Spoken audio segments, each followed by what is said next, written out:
I have to tell you, it is way past time for an ice cold old style beer. Don't go away.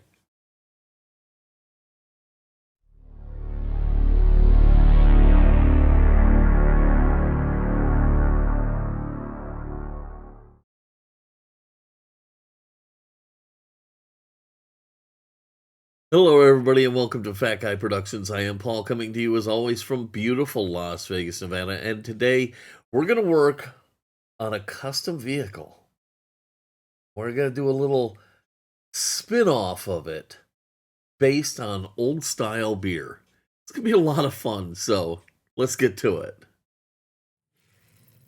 So I think it was about a year and a half ago, I hosted the birthday beer wagon battle, in which everybody was challenged to create a beer wagon, basically taking the idea of a beer wagon from Tom Daniel, but making your own version of that. So I made mine, and I'm still really happy with it. I have no regrets. But after I was done, I thought to myself, why didn't you do an old style beer livery? I did Hofbrauhaus. Now, Hofbrau beer. I lived in Germany for 3 years. I've traveled there several times. I consider it my European home. I love it there. I love German beer, so I don't regret choosing Hofbrau. But really, I was nurtured on old style beer out of Chicago. Now, old style beer is actually not a Chicago beer. It's made in Wisconsin, I'm pretty sure. But it's sort of become a staple of every corner pub in the Windy City. It's what I grew up drinking. Many people besmirch it or cast it aside because it's like the Coors Light of beers. It's just it's not a big hearty stout beer. But I love it. I love it like no tomorrow, and it brings back so many great memories for me. I can vividly remember being in Wrigley Field, sitting on the third baseline in the sun, getting just roasted by the sunlight and getting this major sunburn, and I've got this massive cup of old style beer and a giant plate of nachos smothered in jalapenos, and basically heaven. So yeah, it's perplexing to me that I didn't choose to make my beer wagon an old style beer wagon. Well, today I'm going to make an old style beer wagon. For my beer wagon, I'm going to be using a Hot Wheels teetotaler. And, it's got that classic old truck look. And, it actually feels very Tom Daniel esque. But, I wanted to do something different with this casting, and I hadn't done an old style vehicle yet, so this seemed like the perfect opportunity. So we've plunked the casting into the warm liquid goo and let it sit. I'm sorry, but I thought I clicked the button properly. I must have missed it. I didn't get footage of the goo drop. We're going to have to live without that. I apologize. I really, really suck. Anyhow, it's out of the goo. We've washed it. We've cleaned it. Now we're going to give it the brass bristle brush treatment. Now, I don't really need to sweat too much about toning and things like that because this is going to get an opaque paint job, so I don't need to stress out about any of that. Once I've got it cleaned up, I can just put it aside, and then I can turn my attention to this base. Now, this is a plastic base, and it is gold-plated, so I'm going to have to be careful with that. Fortunately, it's in pretty good shape. It's not 100%, but I'll touch it up a little bit here in the future. Now, I've told you about the hot swap hubs from Bright Vision, and this is just another example of where they're going to come in perfectly handy. All I got to do here is nip away the old wheels pop on some hot swap hubs, and I'll be able to put some brand new hub style redline wheels on my casting. It's so easy. What a wonderful invention. This really has opened up all sorts of doors, and I'm so excited about it. I know you know, and I know I don't need to say it, but of course this is going to get deep dish chrome wheels on it. You know, that's just what I do. It's what I dig. And it should look great. Now, like I was saying, the base actually is in pretty good shape. It's just going to need a little bit of touch up here and there, and I should be able to make it work. So I just need to be gentle with it. So anyhow, I'm not going to deal with that until later. Right now, I've got the hubs on. I'm going to press on the new wheels, and then we can move forward.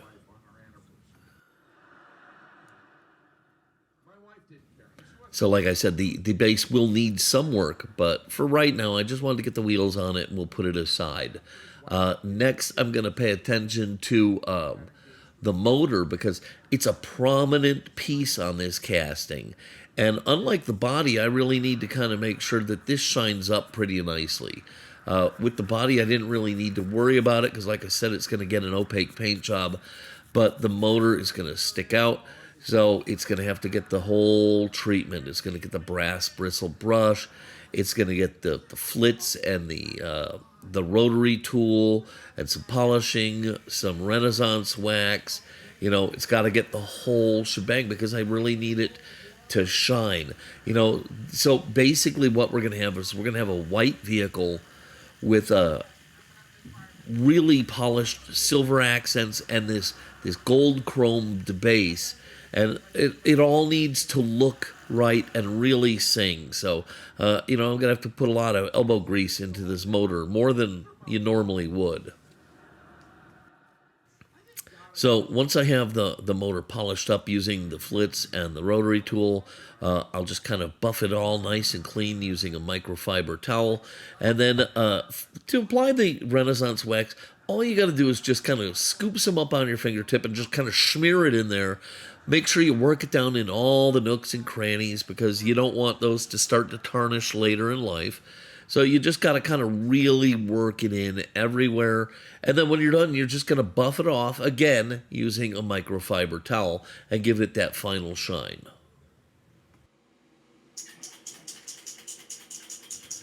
Now, Old Style beer comes in a very unique and distinctive looking can that I will show you right here. It is a white can, and it's got this unique pattern on it. We're going to take full advantage of that, as well as their logos and whatnot. So to start this, we're going to put a coat of primer on the teetotaler using the Tamiya Fine Primer. We'll let that dry. Then we can come back, and we're going to go ahead and lay down a really beautifully glossy white finish, just using Tamiya X2 gloss white paint that will cut down with a little bit of leveling thinner and some X20 thinner to get it to the right consistency for airbrushing. We're going to put this down. We want it to be as nice and as smooth and as beautiful as possible, because this vehicle is going to get a lot of decals, okay? So we don't want to have to fight and struggle with the decals. That means the paint's got to be smooth and shiny. So while the casting dries, I turned to Adobe Illustrator and I designed a bunch of decals. Took a lot of measurements off the casting, and I laid out the decals the way I wanted. And they're kind of based off of the teetotaler decals. I just made sure that they were gold trimmed and featured the old style logos. I made sure everything fit. I did a test print with just a plain old piece of paper and cut them out and tested to make sure everything would fit right before running it on a piece of decal paper. That way, if it wasn't right, I wasn't wasting the piece of decal paper. So anyhow, once I had everything right, I went ahead and started applying the decals. And remember I was talking about the uniqueness of the old style can. Well, it's got this little scene printed all over it of monks, well, making beer. And I thought, how fun would that be to incorporate that? And so that is going to adorn the roof of my beer wagon. It should look pretty cool. So anyhow, All these water slide decals, we'll get them all on, and then once they're dry, we can lock them in with some clear coat. Okay, so you've heard me talk about applying this clear over some of my castings that have a lot of the decals on it, and how I was getting these weird little pinholes. I don't know where the fix is in this exactly, but I have changed up how things are applied, and it seems to be working. I'm not going to have any problems here. I'm using the same clear coat, the Bright Vision clear coat, but I'm using substantially less hardener. Maybe 1/4 of the amount that I was. I mean, I'm not using a lot. Okay, so that's the first thing that I'm cutting back on the hardener. The second thing is there's really no more multi-steps in putting the clear coat down. I start to lay it on thin, kind of build up a little tacky layer, but I don't even stop. Okay, once the whole thing's kind of got a little bit of a tacky layer, I start to increase the flow and I go straight to laying down a wet coat over the entire thing. And as soon as I've got that down, I am done, okay? So I kicked out all the intermediate steps, and I don't really have any curing time in between. It's basically all one layer. It seems to be working fine. It gives me the same great, deep, glossy finish because it's really dependent on that wet coat. But that has seemed to, in conjunction with cutting back on the hardener, it seems to have fixed the problem because I had no problems with this clear coat.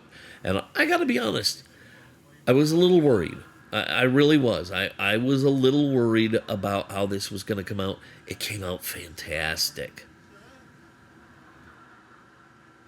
Let's talk hypothetically, like we're doing a matchbox, a vintage matchbox, and it needs some decals on it. Do you have to coat the decals with a clear coat?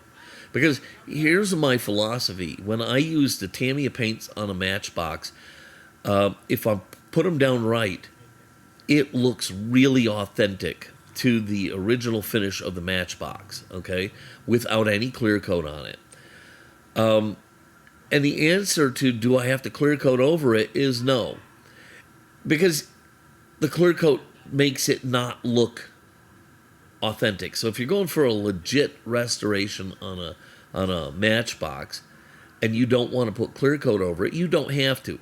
The trick there is to make sure that your paint job is smooth and shiny and that you trim around the decal as much as possible, and use a good setting solution so it sticks down nice and you'll be fine.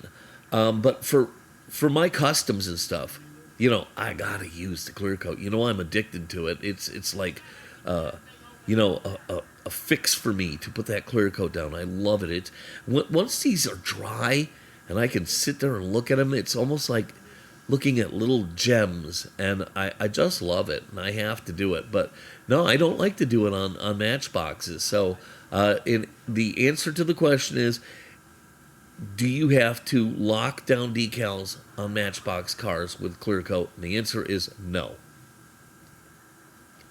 All right, so we'll leave the clear coat to dry thoroughly, and then it's magic time. It's time to put it all together.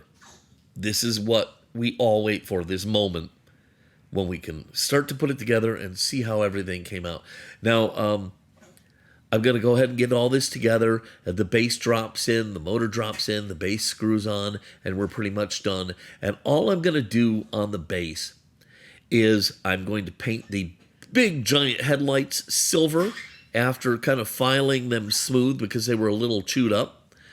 And then where there is rough spots in the gold, I'm just going to use some Tamiya gold paint and just kind of brush it and blend it in a little bit, being very judicious, okay, so that it doesn't stand out. And it ended up coming out great. I'll do a little bit of detail work with some black on the end of the exhaust pipes, and we can call this one done.